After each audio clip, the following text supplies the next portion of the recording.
ನಮಸ್ಕಾರ ವೀಕ್ಷಕರೇ. ವಿಚ್ಛೇದನೆ, ಡಿವೋರ್ಸ್ ಅನ್ನೋದು ಕೇವಲ ಬೆಂಗಳೂರಿನಂತಹ ಸಿಟಿಯಲ್ಲಿ ಮಾತ್ರ ಅಲ್ಲ, ದೇಶದಾದ್ಯಂತ ಯಾಕೆ ಪ್ರಪಂಚದಾದ್ಯಂತ ತುಂಬ ಸಲೀಸಾಗಿ ಡಿವೋರ್ಸ್ ಆಗಿಬಿಡ್ತಾರೇನೋ ಅನ್ನೋ ಥರ, ತುಂಬ ಕಾಮನ್ ಫಿನಾಮಿನಾನೇನೋ ಅನ್ನೋ ಥರ ತುಂಬಾ ಭೀಕರವಾದ, ಕಹಿಯಾದ ಮತ್ತು ನೋವು ಕೊಡುವಂತಹ ಸಂಗತಿಯಾದ ಈ ಡಿವೋರ್ಸ್ ತುಂಬಾ ಸಾಮಾನ್ಯವಾಗ್ತಾ ಇದೆ, ದಿನೇ ದಿನೇ ಹೆಚ್ಚುತ್ತಾ ಇದೆ. ಒಂದು ರೀತಿ ಇದು ಸಮಾಜಕ್ಕೆ ಒಳ್ಳೆ ಸೈನ್ ಅಂತೂ ಖಂಡಿತ ಅಲ್ಲ ಅಲ್ವಾ?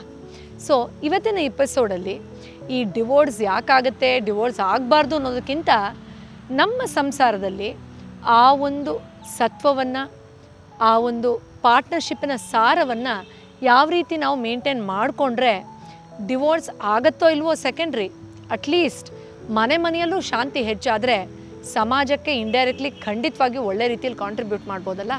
ಆದ್ದರಿಂದ ಈ ಒಂದು ಎರಡು ಮನಸ್ಸುಗಳ ನಡುವೆ ಇರುವಂತಹ ಕಹಿ ಘಟನೆಗಳು, ಮನಸ್ತಾಪಗಳು ಮತ್ತು ಡಿವೋರ್ಸ್ನಂಥ ಹಂತಕ್ಕೆ ಹೋಗುವಂಥ ಸಂಗತಿಗಳ ಬಗ್ಗೆ ಸ್ವಲ್ಪ ಮಾತಾಡೋಣ. ನನ್ನ 15 ವರ್ಷದ ಅನುಭವದಲ್ಲಿ ನಮ್ಮ ಸೆಂಟರಲ್ಲಿ ಬರುವಂತಹ ಸಾಕಷ್ಟು ಜನ ಪಾರ್ಟ್ನರ್ಸ್ ಬಗ್ಗೆ ಏನೇನು ಕಂಪ್ಲೇಂಟ್ಸ್ ಹೇಳ್ತಾರೆ, ಯಾವ್ಯಾವ ವಿಚಾರಕ್ಕೆ ಖಿನ್ನತೆಗೊಳಗಾಗಿರ್ತಾರೆ, ಯಾವ ಕಾರಣಗಳಿಂದ ಡಿವೋರ್ಸ್ ಅಂತಹ ನಿರ್ಧಾರಕ್ಕೆ ಹೊರಟೋಗಿರ್ತಾರೆ, ಅಥವಾ ಡಿವೋರ್ಸ್ ತೊಗೊಳ್ಬೇಕು, ಅದರಿಂದ ನನ್ನ ಮನಸ್ಸು ಗಟ್ಟಿ ಮಾಡಬೇಕು ಅನ್ನೋಂಥ ಒಂದು ನಿರ್ಧಾರಕ್ಕೆ ಬಂದಿರ್ತಾರೆ, ಡಿವೋರ್ಸ್ ಆದಮೇಲೆ ಯಾವ ಥರದೊಂದು ವಿಚಿತ್ರವಾದ ಸಮಸ್ಯೆಯಿಂದ ನರಳುತ್ತಾ ಅದನ್ನು ಟ್ರೀಟ್ ಮಾಡಿಸ್ಕೊಳ್ಳೋಕೆ ಬಂದಿರ್ತಾರೆ. ಅವರ ಹಿನ್ನೆಲೆಯನ್ನು ಕೇಳಿ ಒಂದಷ್ಟು ಅತ್ಯಂತ ಅಮೂಲ್ಯವಾದ ವಿಚಾರಗಳನ್ನು ಈ ಪಾರ್ಟ್ನರ್ಶಿಪ್ ಅಥವಾ ಡಿವೋರ್ಸ್ಗೆ ಸಂಬಂಧಪಟ್ಟ ಹಾಗೆ ನಾನು ನಿಮ್ಮ ಹತ್ರ ಹಂಚ್ಕೊಳ್ತೀನಿ.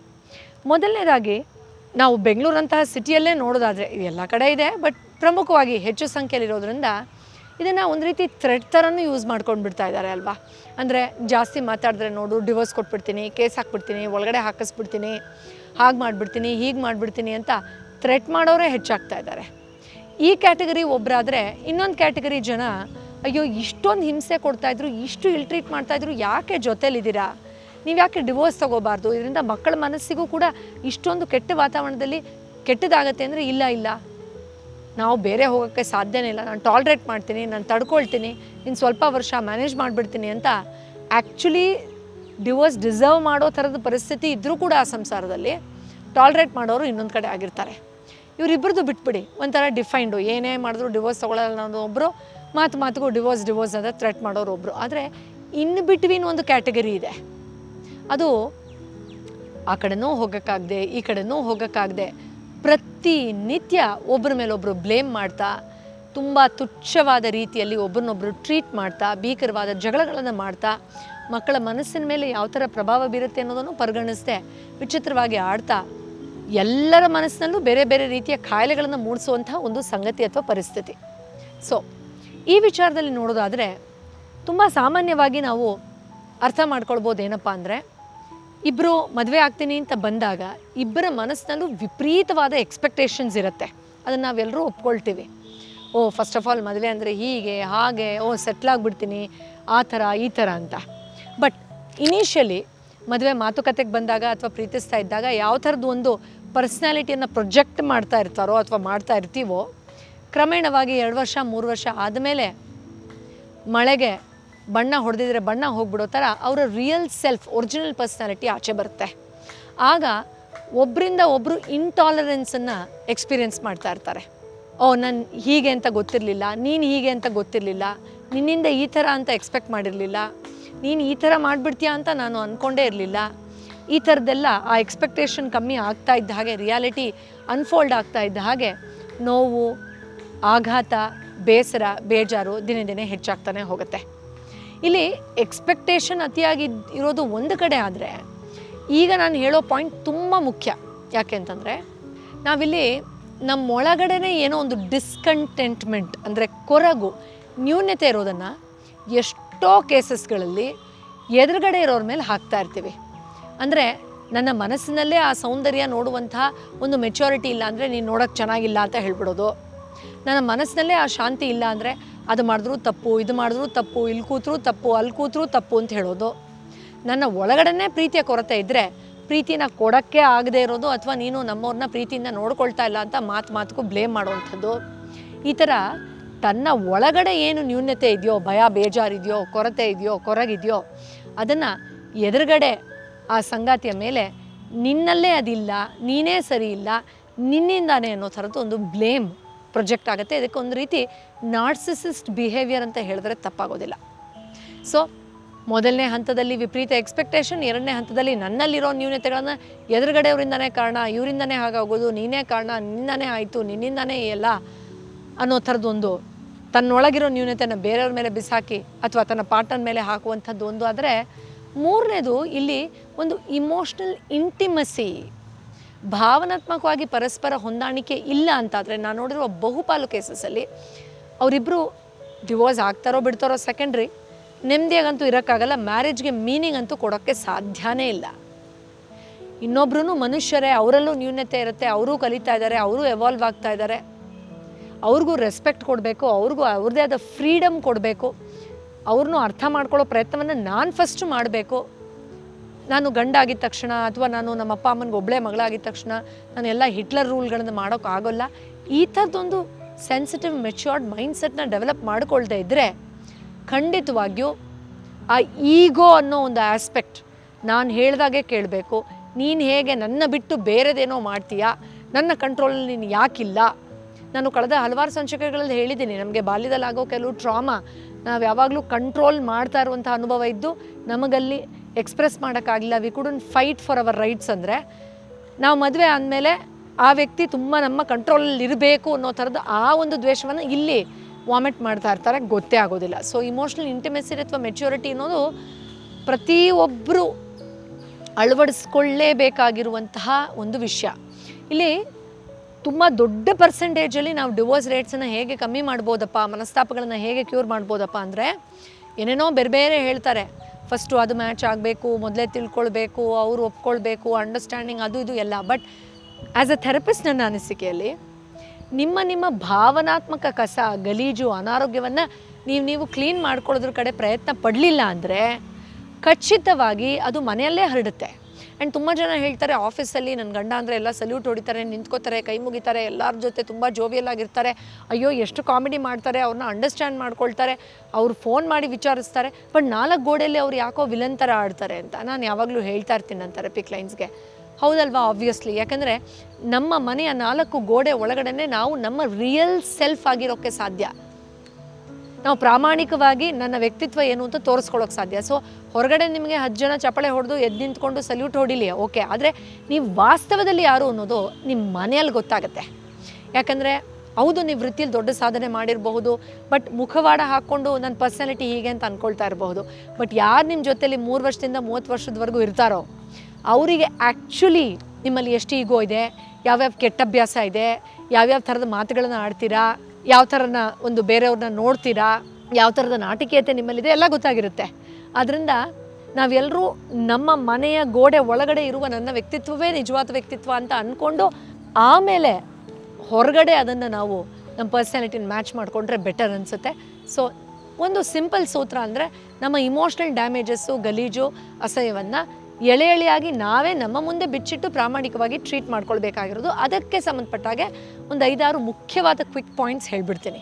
ನೀವು ನಿಮ್ಮ ಸಂಸಾರದಲ್ಲಿ ನೆಮ್ಮದಿ ಬೇಕು, ಆ ಜವಾಬ್ದಾರಿತನ ಬೇಕು. ಯಾಕಂದರೆ ನಾನು ಯಾವಾಗಲೂ ಹೇಳ್ತಿರ್ತೀನಿ, ಈ ಜಾಗ ಬಿಟ್ಟು ಹೊಟ್ಟೋದ್ರೆ ಚೆನ್ನಾಗಿರುತ್ತೆ ಅಂತ ಹೇಳ್ತಾರೆ ಎಷ್ಟೋ ಜನ. ಜಾಗ ಬಿಟ್ಟು ಹೋದರೆ ಮನಸ್ಸನ್ನಲ್ಲೇ ಬಿಟ್ಟು ಹೋಗೋಕ್ಕಾಗಲ್ವಲ್ಲ, ಮನಸ್ಸು ನಿಮ್ಮ ಜೊತೆಲೇ ಬರುತ್ತಲ್ಲ.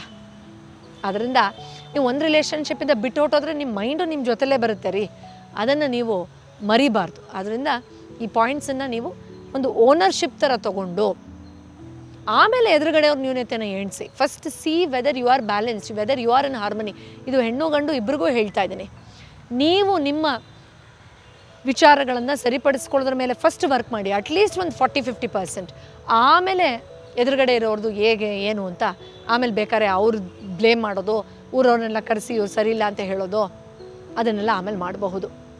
ಮೊದಲನೇದಾಗಿ ಇಮೋಷ್ನಲ್ ಕನೆಕ್ಟ್ ಅಥವಾ ಸರಿಯಾದ ಕಮ್ಯುನಿಕೇಷನ್ ನೀವು ಸರಿಯಾಗಿ ನಿಮ್ಮ ಪಾರ್ಟ್ನರ್ ಜೊತೆ ಮಾಡ್ತಾ ಇದ್ದೀರಾ ಅನ್ನೋದು ತುಂಬ ಮುಖ್ಯ ಆಗುತ್ತೆ. ನನ್ನ ಹತ್ರ ಬಹುಪಾಲು ಹೆಣ್ಮಕ್ಳುಗಳು ಕಂಪ್ಲೇಂಟ್ ತೊಗೊಂಡು ಬರೋದು, ನಾನು ಚೆನ್ನಾಗಿ ನೋಡ್ಕೊಳ್ತಾರೆ, ಜವಾಬ್ದಾರಿ ಇದೆ, ದುಡ್ಡು ಎಷ್ಟು ಬೇಕಾದ್ರೂ ಕೊಡ್ತಾರೆ, ಶಾಪಿಂಗ್ ಕೇಳಿದ್ರೆ ದುಡ್ಡು ಕೊಟ್ಟು ಹೋಗಿ ಏನು ಬೇಕಾದ್ರೂ ತಗೋ ಅಂತ ಹೇಳ್ತಾರೆ. ಆದರೆ ಮೇಡಮ್ ಅದು ತಾತ್ಕಾಲಿಕ ಸುಖ ಅಲ್ವಾ?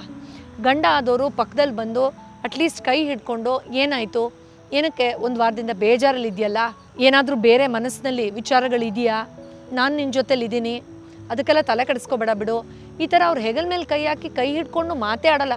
ನಿಮಗೆ ವಿಚಿತ್ರ ಅನ್ನಿಸ್ಬಹುದು, ನನ್ನ ಹತ್ರ ಈ ಥರ ಬರ್ತಾರೆ ತುಂಬ ಜನ, ಅದಕ್ಕೆ ನಂಗೆ ಅನಿಸುತ್ತೆ.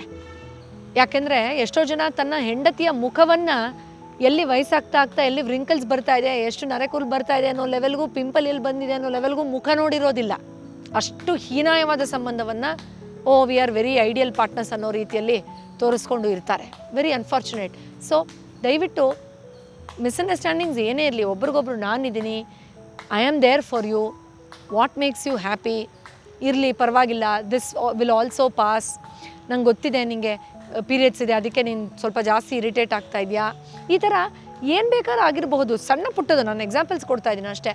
ಆ್ಯಂಡ್ ನಾನು ಹೀಗೆ ಮಾತಾಡೋದು, ಏನಲ್ಲ ಐ ಲವ್ ಯು ಅಂದರೆ ಮಾತ್ರ ಪ್ರೀತಿನಾ, ಏನು ಎಲ್ಲರೂ ಈ ಥರ ಹೇಳ್ಕೊಂಡೆ ಪ್ರೀತಿಸ್ತಾರಾ, ನಮ್ಮ ಅಪ್ಪ ಅಮ್ಮ ಎಲ್ಲ ಆ ಥರ ಮಾಡ್ತಾಯಿದ್ರು ಅಂತ ಉಡಾಫೆಯಲ್ಲಿ ಎಷ್ಟೋ ಜನ ಗಂಡಸರು ಪರ್ಟಿಕ್ಯುಲರ್ಲಿ ಮಾತಾಡ್ತಾರೆ ಅಂತ ಕಂಪ್ಲೇಂಟ್ಸ್ ಹೇಳ್ತಾರೆ. ಹಾಗಾದರೆ ಅವ್ರ ಥರನೇ ಲೈಫ್ ಸ್ಟೈಲ್ ನಾವು ಲೀಡ್ ಮಾಡ್ತಾ ಇದ್ದೀವ? ಹಾಗಾದರೆ ಅವರು ನಮ್ಮಷ್ಟೇ ಸೋಷಲ್ ಮೀಡಿಯಾ ಇದಕ್ಕೆಲ್ಲ ಓಪನ್ ಆಗಿದ್ರಾ? ಇಲ್ಲ ಅಲ್ವಾ? ಆ ಎಕ್ಸ್ಪೆಕ್ಟೇಷನ್ಸು, ಆ ಒಂದು ಗುಡ್ ಮ್ಯಾರೇಜಿನ ಫಾರ್ಮ್ಲಾ ಕೂಡ ಟೈಮ್ ಪಾಸ್ ಆಗ್ತಾ ಇದ್ದಾಗ I know the core love remains the same, but ಆ ಎಕ್ಸ್ಪೆಕ್ಟೇಷನ್ಸು ಕೂಡ ಚೇಂಜ್ ಆಗುತ್ತೆ. ದಟ್ ಲ್ಯಾಂಗ್ವೇಜ್ ಚೇಂಜಸ್ ಅಂತ ಹೇಳ್ತೀವಿ. ಆದ್ದರಿಂದ ನೀವು ತುಂಬ ಇಂಟ್ರೋವರ್ಟ್ ಇರಬಹುದು, ಮುಕ್ತವಾಗಿ ಮಾತಾಡದೇ ಇರೋರು ಇರಬಹುದು, ಇನ್ನೊಂದು ನೀವು ದೊಡ್ಡವರಾದಾಗ ಬೆಳಿಬೇಕಾದ್ರೆ ನಿಮ್ಮ ಅಪ್ಪ ಅಮ್ಮ ಇನ್ನೊಂದು ಥರ ಏನೋ ಥರ ಇರಬಹುದು. ಆದರೆ ಎಸ್, ಇಟ್ ಡಿಮ್ಯಾಂಡ್ಸ್ ದ್ಯಾಟ್ ನೀವು ಮ್ಯಾರೇಜ್ ಮಾಡ್ಕೊಂಡಿದ್ದೀರಾ ಅಂದರೆ ನಿಮ್ಮ ಇಮೋಷ್ನಲ್ ಎಕ್ಸ್ಪ್ರೆಷನ್ ಡೆವಲಪ್ ಮಾಡ್ಕೊಳ್ಬೇಕು, ವಿಚಾರಿಸ್ಬೇಕು, ಕೇಳಬೇಕು, ಟೈಮ್ ಕೊಡಬೇಕು. ಆ್ಯಂಡ್ ಎಸ್, ನಾವು ತುಂಬ ದೊಡ್ಡದಾಗೇನೋ ಬಿಸ್ನೆಸ್ ಮಾಡ್ತಾಯಿದ್ದೀವಿ, ನಾನು 365 ಡೇಸ್ ಬ್ಯುಸಿ ಅಂತೆಲ್ಲ ಹೇಳ್ತಾರೆ. ನನ್ನ ಹತ್ರ ತುಂಬ ಜನ ರಿಟೈರ್ಮೆಂಟ್ ಆದಮೇಲೆ ಟ್ರೀಟ್ಮೆಂಟಿಗೆ ಬರ್ತಾರೆ ರೀ. ಅವ್ರು ಎಷ್ಟು ಗಿಲ್ಟಲ್ಲಿ ಇರ್ತಾರೆ ಅನ್ನೋದನ್ನು ನಾನು ಕಣ್ಣಾರೆ ನೋಡಿದ್ದೀನಿ, ಎಷ್ಟು ರಿಗ್ರೆಟ್ ಮಾಡ್ತಾರೆ ಅನ್ನೋದು. ಮೇಡಮ್, ಸ್ವಲ್ಪ ಕೋಟಿ ಸ್ವಲ್ಪ ಲಕ್ಷ ಕಮ್ಮಿ ಸಂಪಾದನೆ ಮಾಡಿದ್ರು ಪರವಾಗಿರಲಿಲ್ಲ, ನನ್ನ ಹೆಂಡತಿ ಮಕ್ಕಳಿಗೆ ಅಟ್ಲೀಸ್ಟ್ ಭಾನುವಾರ ಅಟ್ಲೀಸ್ಟ್ ಅರ್ಧ ದಿನ ಟೈಮ್ ಕೊಡಬೇಕಾಗಿತ್ತು, ತಪ್ಪು ಮಾಡಿಬಿಟ್ಟೆ ಅಂತ ಹೇಳ್ತಾರೆ. ಏನು ಮಾಡೋಕ್ಕಾಗುತ್ತೆ? ನಾವು ಹಿಂದೆ ಹೋಗೋಕ್ಕಾಗುತ್ತಾ? ನಾನು ಇದೊಂದು ಟಾರ್ಗೆಟ್ ರೀಚ್ ಆಗಿಬಿಟ್ರೆ ಸಾಕು ಅಂತ ಬೆಳಗ್ಗೆ ರಾತ್ರಿ ಹೆಂಡತಿ ಮಕ್ಕಳು ಏನು ಎತ್ತ ವಿಚಾರಿಸದೆ ಮಾತಾಡದೆ ಓಡ್ತಾ ಇದ್ದೆ. ಆ ಟಾರ್ಗೆಟ್ಗಿಂತ 10% ನಾನು 10 ಪಟ್ಟು ರಾದರ್ ಅಚೀವ್ ಮಾಡಿದ್ದೀನಿ. ಬಟ್ ಈಗ ನನ್ನ ಮಗ ಎಲ್ಲೋ ಇದ್ದಾನೆ, ನನ್ನ ಹೆಂಡತಿ ಇವಾಗ ಈ ಮೈಂಡ್ಸೆಟ್ಟಲ್ಲಿ ಇಲ್ಲವೇ ಇಲ್ಲ, ಅಥವಾ ತೀರ್ಕೊಂಡಿದ್ದಾಳೆ, ಈ ಥರ ಎಲ್ಲ ಹೇಳಿದಾಗ ನಮಗೆ ಮನಸ್ಸಿಗೆ ನೋವಾಗುತ್ತೆ. ಅದರಿಂದ ಇಮೋಷ್ನಲ್ ಕನೆಕ್ಟ್ ಅಥವಾ ಕಮ್ಯುನಿಕೇಷನ್ ಯಾವ ಥರ ಇಂಪ್ರೂವ್ ಮಾಡ್ಕೊಳ್ತೀರಾ ನೀವು, ದ್ಯಾಟ್ ಈಸ್ ಎಕ್ಸ್ಟ್ರೀಮ್ಲಿ ಕ್ರೂಷಿಯಲ್. ನೀವು ಅವರಿಗೆ ಪತ್ರ ಬರೀತಿರೋ, ಇಲ್ಲ ಕೈ ಹಿಡಿದು ಮಾತಾಡ್ತಿರೋ, ಇಲ್ಲ ಸಮಾಧಾನ ಮಾಡ್ತಿರೋ, ಇಲ್ಲ ಹೊರಗಡೆ ಕರ್ಕೊಂಡು ಅವ್ರ ಮನಸ್ಸಿಗೆ ಹದವಾರೋ ಥರ 1-2 ಸಾಂತ್ವನದ ವಿಚಾರಗಳನ್ನು ಹೇಳ್ತಿರೋ, that is left to you are better person to understand that with your partner. ಇನ್ನು ಎರಡನೇದು, ನಾವು ಜಗಳ ಮಾಡಬೇಕಾದ್ರೆ ಅಥವಾ ಮನಸ್ತಾಪಗಳು ಬಂದಾಗ ಪಾರ್ಟ್ನರ್ಸಲ್ಲಿ ಮೊದಲನೇದಾಗಿ ಬರೋದು blaming the opposite family.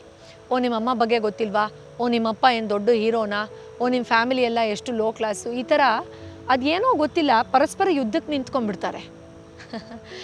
Well, ultimately ನೀವಿಬ್ಬರು ಬೇರೆ ಬೇರೆ ಕ್ಯಾಟಗರಿ ಅಂತ ಮಗು ನೋಡ್ತಾ ಇದ್ದಾಗ ಅದ್ರ ಮನಸ್ಸಿನ ಮೇಲೆ ಏನು ಪ್ರಭಾವ ಬೀರುತ್ತೆ ಅನ್ನೋದು ಬೇರೆ ವಿಷಯ ಆಲ್ ಟುಗೆದರ್. ಬಟ್ ಇಲ್ಲಿ ನಿಮ್ಮ ತಂದೆದು ಪರ್ಸನಾಲಿಟಿ ಹೀಗೆ ಅಂತ ಆಕ್ಸೆಪ್ಟ್ ಮಾಡ್ಕೊಂಡು ಅದನ್ನು ಇನ್ನೂ ಸ್ವಲ್ಪ ಮರ್ಯಾದೆಯಾಗಿ ಹ್ಯಾಂಡಲ್ ಮಾಡೋಕ್ಕಾಗೋದಿಲ್ವಾ? ಅದಕ್ಕೆ ಆ ಹುಡುಗಿ ಅಥವಾ ಹುಡುಗನ ಏನು ತಪ್ಪಿರುತ್ತೆ ಅನ್ನೋದನ್ನು ನೀವು ಅರ್ಥ ಮಾಡ್ಕೊಳ್ಬೇಕಾಗತ್ತೆ. ತುಂಬ ಮರ್ಯಾದೆ ಬೆಲ್ಟನ್ನು ಮೀರಿ ತೀರಾ ನೀವು ಪ್ರಪಾತಕ್ಕೆ ಹೋಗಿ ಮಾತಾಡಿದಾಗ ಮತ್ತೆ ಸಂಬಂಧ ಸರಿ ಹೋಗಬೇಕು ಅಂತ ಅನಿಸಿದ್ರೂ ಕೂಡ ಸರಿ ಮಾಡ್ಕೊಳಕ್ಕೆ ಆಗ್ತಾ ಇರಲ್ಲ, ಕೋಲ್ಡ್ ವೈಬ್ಸ್ ಡೆವಲಪ್ ಆಗಿಬಿಡುತ್ತೆ. ಸೊ 2 ಪಾರ್ಟಿ ಅನ್ನೋ ಥರ ಯಾಕೆ ಮಾಡ್ಕೊಳ್ತೀರಾ? ಈ ಆಪೋಸಿಟ್ ಪೊಲಿಟಿಕಲ್ ಪಾರ್ಟಿ ಜಗಳ ಮಾಡ್ತಾರಲ್ಲ ಆ ಥರ, ಅದನ್ನು ನಿಜವಾಗ್ಲೂ ನೀವೊಂದು ಶಪಥ ತೊಗೊಂಡು I will not blame each others family ಅನ್ನೋ ಥರದೊಂದು ಮೆಚ್ಯೂರಿಟಿಗೆ ಖಂಡಿತ ಬರಬೇಕು. ಇನ್ನು ಒಬ್ಬರ ಮೇಲೆ ಒಬ್ಬರು ಏನೋ ಕಾಂಪಿಟೇಷನ್ಗೆ ಬಂದುಬಿಡ್ತಾರೆ. ನೀನೇನು ಭಾರಿ ಕ್ಲೀನಾ, ನೀನೇನು ಸುಳ್ಳು ಹೇಳಲ್ವಾ, ನಿನ್ನ ಬಗ್ಗೆ ಗೊತ್ತಿಲ್ವಾ, ನೀನು ಅವ್ರ ಹತ್ರ ಮಾತಾಡ್ತಿರ್ಲಿಲ್ವಾ, ಆ ಥರ they start competing with each other and that is really funny. So ನಿಮಗೆ ಇಂಪ್ರೂವೈಸೇಷನ್ ಬೇಕು ಅಂದರೆ ಫಸ್ಟ್ ಆಫ್ ಆಲ್ ನಿಮ್ಮ ಜೊತೆ ನೀವು ಕಂಪೇರ್ ಮಾಡ್ಕೊಳ್ಬೇಕು. ಎರಡನೇದು, ಫ್ಯಾಮಿಲಿಯಲ್ಲಿ ಒಳ್ಳೆ ವಾತಾವರಣ ಬೇಕು ಅಂದರೆ ಒಬ್ರಿಗೊಬ್ರು ಇನ್ಸ್ಪೈರ್ ಮಾಡಬೇಕು. ಅದು ಬಿಟ್ಟುಬಿಟ್ಟು ಒಬ್ರಿಗೊಬ್ರು ಜಗಳಕ್ಕೆ ಬೀಳ್ಬೇಕಾದ್ರೆ ಕಾಂಪೀಟ್ ಮಾಡ್ತಾ ಇರ್ತಾರಲ್ಲ, that also sounds very cheap and funny.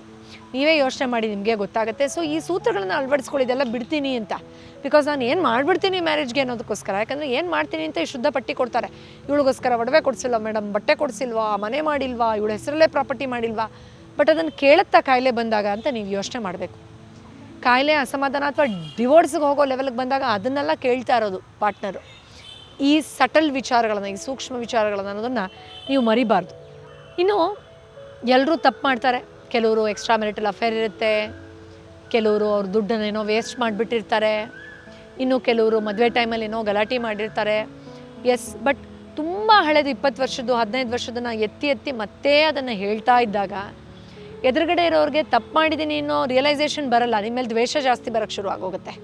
ಅದರಿಂದ ಫರ್ಗಿವ್ ಮಾಡೋ ಕಲೆಯನ್ನು ಇಬ್ಬರು ಖಂಡಿತ ಕಲಿಬೇಕು. ಫರ್ಗಿವ್ ಮಾಡಿ ಅಂದ ತಕ್ಷಣ ಅವ್ರು ಮಾಡೋ ದೌರ್ಜನ್ಯನೆಲ್ಲ ಆ್ಯಕ್ಸೆಪ್ಟ್ ಮಾಡಿ ಅಂತಲ್ಲ, ಖಂಡಿತ ಎಲ್ಲಿ ತಪ್ಪಾಗ್ತಾ ಇದೆಯೋ ಅಲ್ಲಿ ನೀವು ಅಸರ್ಟಿವ್ ಆಗಿ ಇದು ಸರಿ ಇಲ್ಲ ಅಂತ ನಿಮ್ಮದೇ ಒಂದು ಗುಡ್ ಬಾಡಿ ಲ್ಯಾಂಗ್ವೇಜಲ್ಲಿ ಅಥವಾ ಒಂದು ಮೆಚ್ಯೂರ್ಡ್ ರೀತಿಯಲ್ಲಿ ಕಮ್ಯುನಿಕೇಟ್ ಮಾಡಬೇಕು. ಆದರೆ ತೀರ ಹಳೆದನ್ನು ಮತ್ತೆ ರೀಕಾಲ್ ಮಾಡುವಂಥ ಪರಿಸ್ಥಿತಿಯನ್ನು ಸುಮಾರು ಜನ ಪಾರ್ಟ್ನರ್ಸಲ್ಲಿ ನಾವು ನೋಡಿದ್ದೀವಿ. ಸೊ ಆ ಕಂಪ್ಯಾಷನ್ ತೊಗೊಂಡು ಬನ್ನಿ, ಆ ಗ್ರ್ಯಾಟಿಟ್ಯೂಡ್ ತೊಗೊಂಡು ಬನ್ನಿ. ಎಲ್ಲದಕ್ಕಿಂತ ಮುಖ್ಯವಾಗಿ ದುಡಿಯಲ್ಲ ಅನ್ನೋ ಒಂದೇ ಒಂದು ಕಾರಣಕ್ಕೆ ಹೆಂಡತಿಯನ್ನು ನೀನೇನು ಮನೇಲಿ ಕೂತ್ಕೊಂಡು ಯಾವಾಗಲೂ ತಿಂತ್ಯಾ ಅನ್ನೋ ಡೈಲಾಗಿಂದ ಹಿಡಿದು ಬೇರೆ ಬೇರೆ ರೀತಿಯ ತುಂಬ ಅಗೌರವಯುತವಾದ ಸ್ಟೇಟ್ಮೆಂಟ್ಗಳನ್ನು ಆಡೋದ್ರಿಂದ ನಿಮ್ಮಿಬ್ಬರ ಮನಸ್ಸು ಪರಸ್ಪರ ಹೊಂದಾಣಿಕೆ ಆಗದೇ ಇದ್ದರೆ ಆ್ಯಸ್ ಸಚ್ ಒಂದು ಪಾಸಿಟಿವ್ ಎನರ್ಜಿ, ಆಸ್ ಹೀಲರ್ ಹೇಳ್ತೀನಿ, ಒಂದು ಪಾಸಿಟಿವ್ ಎನರ್ಜಿ, ಪಾಸಿಟಿವ್ ವೈಬ್ಸ್ ಮನೇಲಿ ಬರೋದೇ ಇಲ್ಲ. ಅದಕ್ಕೆ ಎಷ್ಟೋ ಫ್ಯಾಮಿಲಿಲಿ ಒಂದು ಬ್ಯಾಡ್ ಲಕ್ ಇರ್ಬೋದು, ಸಡನ್ನಾಗಿ ಏನೋ ಆಘಾತ ಇರಬಹುದು, ಅಥವಾ ಎಷ್ಟೇ ಪ್ರಯತ್ನ ಪಟ್ಟರು ಯಾವಾಗಲೂ ಲಾಸ್ ಆಗ್ತಾ ಇದೆ ಅನ್ನೋದಿರಬಹುದು, ಬರ್ತಾ ಇರ್ತದೆ. ಬಿಕಾಸ್ ನೀವು ಒಬ್ಬರನ್ನೊಬ್ಬರನ್ನ ಆ ರೆಸ್ಪೆಕ್ಟ್ ಇದರಲ್ಲಿ ನೋಡ್ತಾನೇ ಇಲ್ಲ. That is very very very important. ನಿಮ್ಮ ಹೆಂಡತಿ ಒಂದು ಮಗು ಹೆತ್ತದ ಮೇಲೆ ದಪ್ಪ ಆಗಿಬಿಟ್ಟಿದ್ದಾಳೆ ಅಂತ ರೆಸ್ಪೆಕ್ಟ್ ಹೋಗ್ಬಿಡುತ್ತೆ, ಅಥವಾ ನಿಮ್ಮ ಗಂಡಂಗೆ ಕೆಲಸ ಹೋಯಿತು ಅನ್ನೋದ್ರ ಮೇಲೆ ರೆಸ್ಪೆಕ್ಟ್ ಹೋಗ್ಬಿಡುತ್ತೆ, ಅಥವಾ ನಿಮ್ಮ ಫ್ರೆಂಡ್ ಅವ್ರ ಗಂಡ ಮನೆ ಕಟ್ಸ್ಬಿಟ್ರು ಇವ್ರು ಕಟ್ಸಿಲ್ಲ ಅನ್ನೋದಕ್ಕೆ ರೆಸ್ಪೆಕ್ಟ್ ಹೋಗ್ಬಿಡುತ್ತೆ. ಈ ಥರ ನೀವು ಗ್ರ್ಯಾಟಿಟ್ಯೂಡ್ನ ತೂಕ ಹಾಕ್ತಾ ಹೋದರೆ ಒಳ್ಳೆಯದನ್ನು ಅಟ್ರ್ಯಾಕ್ಟ್ ಹೇಗೆ ಮಾಡ್ತೀರಾ? I really don't understand that. So ಈ ಸಣ್ಣ ಪುಟ್ಟ ವಿಚಾರಗಳನ್ನು ನೀವು ಬದಲಾವಣೆ ಫಸ್ಟು ನಿಮ್ಮೊಳಗಡೆ ಮಾಡಿಕೊಂಡು, ಎಷ್ಟೋ ಜನ ಸಣ್ಣ ಸಣ್ಣ ಕಂಪ್ಲೇಂಟ್ಸನ್ನು ತುಂಬ ದೊಡ್ಡ ಬೆಟ್ಟ ಥರ ಅಕ್ಯುಮುಲೇಟ್ ಮಾಡಿರ್ತಾರೆ. And that is real. ಸಮಸ್ಯೆ ದೊಡ್ಡದು ಇರೋದೇ ಇಲ್ಲ. ಎಷ್ಟೋ ಸಾರಿ ಗಂಡ ಮನೆ ಕ್ಲೀನಾಗಿದ್ದರೆ ತುಂಬ ಒಂಥರ ಕೇರೆ ಮಾಡದೆ ಅಲ್ಲಲ್ಲೇ ಗಲೀಜು ಬಿಸಾಕೋದು, ಒಂದು ಟಾಯ್ಲೆಟ್ಗೆ ಹೋದ್ರೂ ನೀರು ಹಾಕದೆ ಬರೋ ಥರದ್ದು, ನೀನು ಮಾಡ್ಕೊ ನೀನು ಮನೇಲಿ ಇದೆಯಲ್ಲ ಅನ್ನೋ ಥರದ್ದೊಂದು ಅಸಹ್ಯವಾದ ಬಿಹೇವಿಯರ್ ಮಾಡೋದು. ಇದೆಲ್ಲ ಕೇಳೋಕ್ಕೆ ನಮ್ಗೆ ಈ ಥರನೂ ಮನುಷ್ಯರು ಇರ್ತಾರೆ ಅನಿಸುತ್ತೆ. But yes, it exist. ತುಂಬ ಜನರ ಮನೇಲಿ ಇದೆಲ್ಲ ಪ್ರಾಬ್ಲಮ್. ಸೊ ಈ ಸಣ್ಣ ಸಣ್ಣ ನ್ಯೂನ್ಯತೆ ನಿಮ್ಮ ಮೇಲೆ ವರ್ಕ್ ಮಾಡಿದ ತಕ್ಷಣ ಎದುರುಗಡೆ ಅವರು ವಾವ್, ನಾನು ಇವ್ರ ಥರ ಸ್ಕೇಲಪ್ ಆಗಬೇಕಪ್ಪ ಅನ್ನೋ ಮೋಟಿವೇಶನ್ ಯಾಕೆ ಬರಲ್ಲ ರೀ? ಸೊ ನಿಮ್ಮ ಜೊತೆಲಿದ್ದು ಯಾರೋ ಒಬ್ಬರು ಮೋಟಿವೇಟ್ ಆಗಲಿಲ್ಲ ಅಂದರೆ ಹಾಗಾದರೆ ನಿಮ್ಮಲ್ಲೇ ಏನೋ ಇರ್ಬೋದಲ್ಲ ನ್ಯೂನತೆ. ಒಂದು ಸ್ವಲ್ಪ ಸೂಕ್ಷ್ಮವಾಗಿ ನೋಡಿ. ಇಷ್ಟು ಮೀರಿ ಬೇರೆ ಏನೋ ದೊಡ್ಡ ಪ್ರಮಾಣದಾಗಿದ್ದರೆ ಕೌನ್ಸಿಲಿಂಗ್ ಹೋಗಿ ನಿಮ್ಮ ಈಗೋನ ಬದಿಗಿಟ್ಟು ಒಬ್ಬರ ಹತ್ರ ಒಂದು ಒಳ್ಳೆ ಮಾತು ಕೇಳಿ, ಏನು ಪ್ರಾಬ್ಲಮ್ ಇದೆ ಮೆಂಟಲಿ ಇಮೋಷನಲಿ ಟ್ರೀಟ್ ಮಾಡಿಸ್ಕೊಳ್ಳಿ. Why don't you address this at a deeper level? ಇದೇನೋ ಅವಮಾನ ಅಲ್ಲ, ಅಥವಾ ನೀವಿಬ್ಬರು ಮೆಂಟಲ್ಲು ಹೊಟ್ಟೋಗಿದ್ದೀರಾ ಟ್ರೀಟ್ಮೆಂಟ್ಗೆ ಅನ್ನೋದಲ್ಲ. ನಮ್ಮ ಎನರ್ಜಿಯನ್ನು ಬೆಟರ್ ಮಾಡ್ಕೊಳ್ಳೋಕೆ, ನನ್ನ ಫ್ಯಾಮಿಲಿಯ ಎನರ್ಜಿಯನ್ನು ಅಪ್ಲಿಫ್ಟ್ ಮಾಡೋಕ್ಕೆ ಇದು ಬೇಕು ಅನ್ನೋಂಥ ಒಂದು ಇನ್ಸೈಟ್, ಒಂದು ಕರೆಕ್ಟ್ ಡಿಸಿಷನ್ ಇದು ಅಷ್ಟೆ. ಸೊ ಡಿವೋರ್ಸ್ ರೇಟನ್ನು ಹೀಗೇ ಕಮ್ಮಿ ಮಾಡಬೇಕು ಅಂತ ತಮ್ಮ ಯಾರೂ ಹಾಕೋಕ್ಕೆ ಆಗೋದಿಲ್ಲ, ಕಷ್ಟ ಆಗುತ್ತೆ. ಆದರೆ ತುಂಬ ಈಸಿ. ಮೊದಲಿಂದ ನಾನು ಎಪಿಸೋಡ್ ಶುರುವಾದಾಗಲಿಂದ ಹೇಳ್ತಾ ಇದ್ದೀನಿ, if you work on yourself, ಆ ಕ್ಲಾರಿಟಿ, ಆ ಕಂಟ್ರೋಲ್, ಆ ಸ್ಪೇಸಲ್ಲಿ ಎದುರುಗಡೆ ಇರೋ ಪಾರ್ಟ್ನರ್ಗೆ ಬ್ಲೆಸ್ ಮಾಡ್ತಾ ಹೋದರೆ, ನೀನು ಈ ಥರ ಆಗ್ತಾ ಇದೆಯಾ, ನೀನು ಈ ಥರ ಮಾಡ್ತಾ ಇದೆಯಾ, ಈ ಥರ ಬೆಟರ್ ಆಗ್ತಾ ಇದೆಯಾ ಅಂತ ಮೆಡಿಟೇಷನಲ್ಲಿ ಅದೇ ಎಷ್ಟೋ ಬದಲಾವಣೆ ತಂದುಬಿಡುತ್ತೆ. ಆ್ಯಂಡ್ ಎಸ್, ಇನ್ ಕನ್ಕ್ಲೂಷನ್, ನಾವು ಒಂದು ಸಂಸಾರ ಅಂತ ಚೂಸ್ ಮಾಡೋದು, ಫ್ಯಾಮಿಲಿಗೆ ಅಂತ ಬರೋದೇ, ಅದರ ಮೂಲಕ ನಮ್ಮ ಫ್ಯಾಮಿಲಿಲಿ ಪ್ಲಸ್ ಸಮಾಜದಲ್ಲಿ ಪ್ರೀತಿಯನ್ನು ಹೆಚ್ಚಿಸೋಕೆ, ಒಳ್ಳೆತನವನ್ನು ಹೆಚ್ಚಿಸೋಕೆ, ನಂಬಿಕೆಯನ್ನು ಹೆಚ್ಚಿಸೋಕೆ. ಅದೇ ಮಾಡೋಕ್ಕೆ ಯೋಗ್ಯತೆ ಇಲ್ಲ ಅಂದಮೇಲೆ ಮದುವೆ ಯಾಕೆ ಆಗಬೇಕಾಗಿತ್ತು ಅಲ್ವಾ? ಅದ್ರ ಬದಲು ಒಬ್ಬರೇ ಇದ್ಬಿಟ್ಟು ಸುಮ್ಮನಿರ್ಬೋದಾಗಿತ್ತು. ಇನ್ನೊಬ್ಬರಿಗೆ ನಾಟಕ ಮಾಡಿಕೊಂಡು, ಸುಳ್ಳು ಹೇಳ್ಕೊಂಡು, ಅವಮಾನ ಮಾಡಿಕೊಂಡು, ತುಚ್ಛವಾಗಿ ನಡೆಸ್ಕೊಂಡು ಆ ರೆಸ್ಪಾನ್ಸಿಬಿಲಿಟಿಯನ್ನು ತೊಗೊಳಕ್ಕೆ ರೆಡಿ ಇರಲಿಲ್ಲ ಅಂದಮೇಲೆ ಹಾಗಾದರೆ ಈ ಡಿಸಿಷನ್ನೇ ಬೇಡವಾಗಿತ್ತು. ನಾನು ಇನ್ನೊಂದು ಯಾರೋ ಥರದ ಮದುವೆ ಆಗಬೇಕಾಗಿತ್ತು ಅಂತ ನಿಮ್ಮ ಕರ್ಮಾಲಿ ಎನರ್ಜಿಲಿ ಇದ್ದಿದ್ರೆ ಖಂಡಿತ ಆಗ್ತಾಯಿದ್ರಿ. ಆಗಿಲ್ಲ ಅಲ್ವಾ?